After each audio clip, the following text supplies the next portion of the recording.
আসসালামু আলাইকুম প্রিয় ত্রিশালবাসী। আমি মোহাম্মদ আনোয়ার সাদাত, মরহুম আব্দুল খালেক, আপনারা যিনাকে খালেক এমপি নামে চিনেন, ওনার জ্যেষ্ঠ পুত্র। ত্রিশাল উপজেলা পরিষদ নির্বাচনে চেয়ারম্যান পদে প্রতিদ্বন্দ্বিতা করছি। আমার পিতা মরহুম আব্দুল খালেক সাহেব তার জীবনের পুরোটা সময় ত্রিশালের মানুষের কথা চিন্তা করে গেছেন, সুখ দুঃখের সাথী হয়েছিলেন।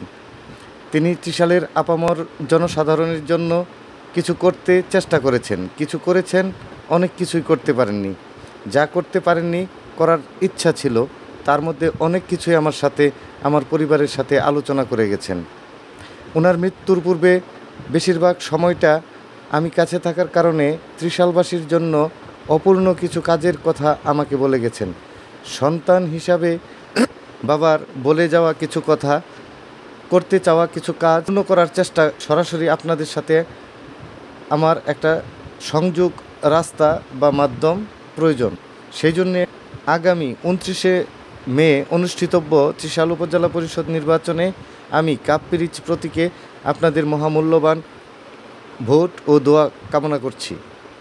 সবাই আমার জন্য, আমার পরিবারের জন্য, বিশেষ করে আমার বাবা মরহুম আব্দুল খালেক সাহেবের জন্য দোয়া করবেন। সবাইকে আবারও সালাম, আসসালামু আলাইকুম।